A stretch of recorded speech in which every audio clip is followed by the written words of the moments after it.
Таң атканча турсаңыздар сөз бербей. Мен бир жол бердимби, экинчи жолу регламент боюнча мен бербей койгонго толук укугум бар. Эми чеги болот да мындай тыюу салуунун дагынчы. Эми мен жумшак айтып атам менчи. Анчалыкка барбайлы бири-бирибизди сыйлайлы. Ар ким өзүнүн пикирин айта алат да, жанда таптакыр эле добуш берип коюп эле талкуу кылбайлы кете берели анда мыйзамдарды. Келгиле анда 3 окуудан 1 өткөрүп салалы бүгүн. Атыңыздарды атаган жокмун, жөн эле сүйлөй бересиңер чыгып алып. Эч кандай сиз өзүңүз маани берсеңиз, сиз туура эмес чыгып атасыз. Мен сизге комментарий берген жокмун. Кыргыз тилинде күйсө менчеликкөр айтышпай отуруңуз сиз. Мен экинчи жолу сөз бербейм. Мен регламент боюнча мен укугум бар. Эгерде сиз айтыша берсеңиз, мен сизге 1 айга сөз бербей койгонго да укугум бар. Регламентти окуңуз. Таң атканча турсаңыздар сөз бербей. Мен бир жол бердимби, экинчи жолу регламент боюнча мен бербей койгонго толук укугум бар. Укугуңуз жок. Мен сөз бербегенге укугум бар. Мен микрофонум өссө, мен Кудай мүнүбүздү өчүрбөсүн. Башкасынан коркуп бүткөнбүз уже биз. Коркпойм мен иштекеден. Коркуп бүткөнбүз. Урматтуу Москва шаарындагы мекендештер, эгерде сиз жакын арада Казакстанга кирип чыгууну ниет кылып жатсаңыз, сизге таржибалуу дасыккан айдоочу Бакыт Мырзаны сунуштайбыз. Биздин Альфард заманбап унааларыбыз сиздердин кызматыңыздарда. Узак жолдо сиздер үчүн ыңгайлуу жана кийин алдын ала документти кара тизмеден текшеребиз, мөөнөт өтүп кеткен документтерге жардам беребиз. Без пересадкасыз өзүбүз түз алып кирип чыгабыз. Биздин дарек Метро проспект Мира 39А. Толук маалымат плюс 7977 852 0081. Депутаттар, мен сиздерге бир түшүнүктүүрөөк кылып айтып берейинчи. Бунун аталышыначы анча эле маани бере бериштин кереги жок. Мектеп, китеп, адеп, дүнүйө, напси бардыгы араб тилинде. Кыргызда жапжашнакай эле колдонуп атпайбы? Вакыптагы балким ошондой сиңип кетет. Болбосо кыргызча бир синонимин табабыз. Бул маселе анын аталышында эмес, мазмунунда, урматтуу депутаттар. Ушуга көңүл буруп койсоңуздар.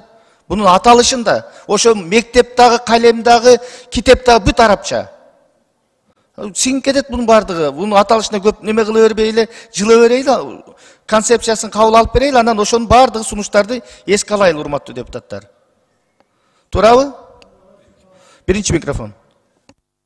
Атажұрт Кыргызстан Талиева. Урматтуу төраға.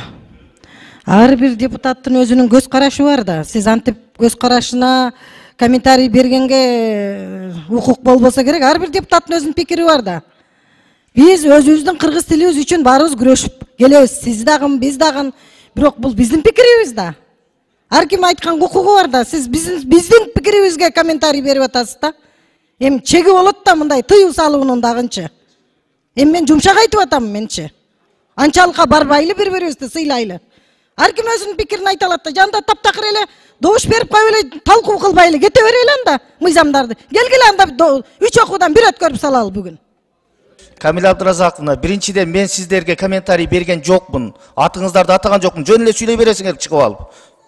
Эч кандай сиз өзүңүз маани берсеңиз, сиз туура эмес чыгып атасыз. Мен сизге комментарий берген жокмун. Кыргыз тилинде күйсө менчеликкөр айтышпай отуруңуз сиз. Кечиресиз, мен экинчи жолу сөз бербейм. Мен регламент боюнча мен укугум бар. Эгерде сиз айтыша берсеңиз, мен сизге 1 айга сөз бербей койгонго да укугум бар. Регламентти окуңуз. Таң атканча турсаңыздар сөз бербей. Мен бир жол бердимби, экинчи жолу регламент боюнча мен бербей койгонго толук укугум бар. Укугуңуз жок. Мен сөз бербегенге укугум бар. Алтынбеков Айбек Алтынбековичте сөз. Бул жактан сүйлөгөнгө укугум бардыр эми. Мен эми эмоция калтырбайм. Жашым улум, төрөгага караганда жашым улуу, эжеси болом, аял киши болом. Аял кишилер эми жаратман келебиз. Эркектер анча-мынча ачуу калтырып коесуңар, кээде аша чаап кетесиңер. Бирок аныңарды биз көтөрөбүз эже катары. Мен мыйзам боюнча сүйлөйм. Регламенттин 18 беренесинде жазылып турат. Эгерде дисциплинаны бузуп, нарушитель болуп, тартипти бузган учурда гана микрофону өчүрүлөт, ал төраганын укугу.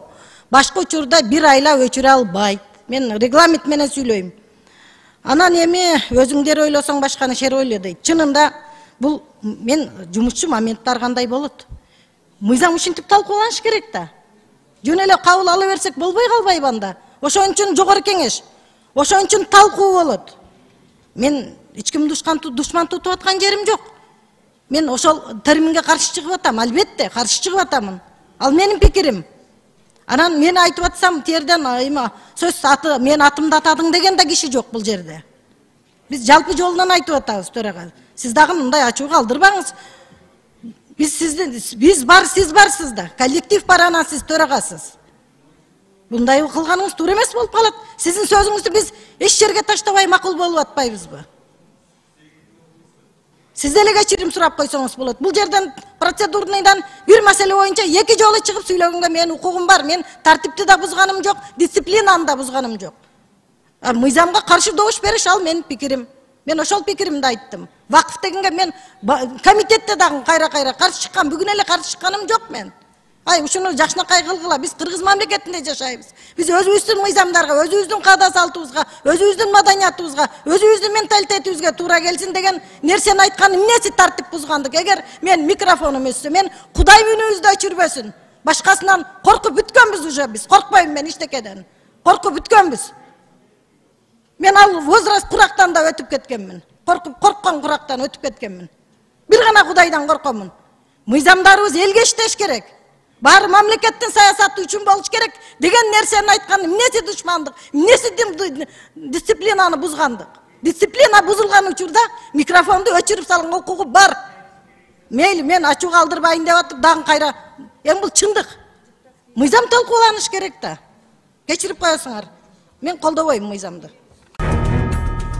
Таң атканча турсаңыз да сөз бербейм. Нурланбек Шакиев менен Камила Талиева кайым айтышты. Бүгүн 21 декабрда Жогорку кеңештин жыйынында депутат Камила Талиева төрага Нурланбек Шакиевке ашыкча тыюу салып жатканын айтып, нааразычылыгын билдирди. Жыйында вакф негиздер жөнүндө мыйзам долбоору биринчи окууда каралып жаткан. Анда Талиева жана башка депутаттар аны аталышын арабча кылбай, кыргыз тилинде жазуу керектигин айтты. Төрага аталышын көп талаша бербей, мазмунуна маани берүүгө чакырды. Ал араб тилинен келген көптөгөн сөздөр кыргызда колдонулуп жүргөнүн белгиледи. Андан соң Камила Талиева спикерге анын сөзүнө комментарий бербешин талап кылды. Урматтуу төрага, ар бир депутаттын өзүнүн көз карашы бар да. Сизде антип комментарий бергенге укук болбосо керек. Сиз биздин пикирибизге комментарий берип атасыз. Тыюу салуунун да чеги болот да. Мен азыр жумшак айтып атам. Бири-бирибизди сыйлайлы, ар ким өз пикирин айта алат да. Анте берсеңер бардык мыйзамды талкуусу жок эле өткөрүп берели. Келгиле анда 3 окуудан 1 өткөрүп салалы, деди Талиева. Анда Нурланбек Шакиев, мен сизге комментарий берген жокмун, жөн эле сүйлөй бересиңерби? Айтышпай отуруңуз эже деп какты. Талиева ага жооп берейин деди эле, төрага микрофон берген жок. Атүгүл эгер айтыша берсе, регламент боюнча 1 айга чейин сөз бербей койго укугу бар экенин айтты. Талиева кетпей туруп алды эле, таң атканча турсаңыз да сөз бербейм деди Шакиев.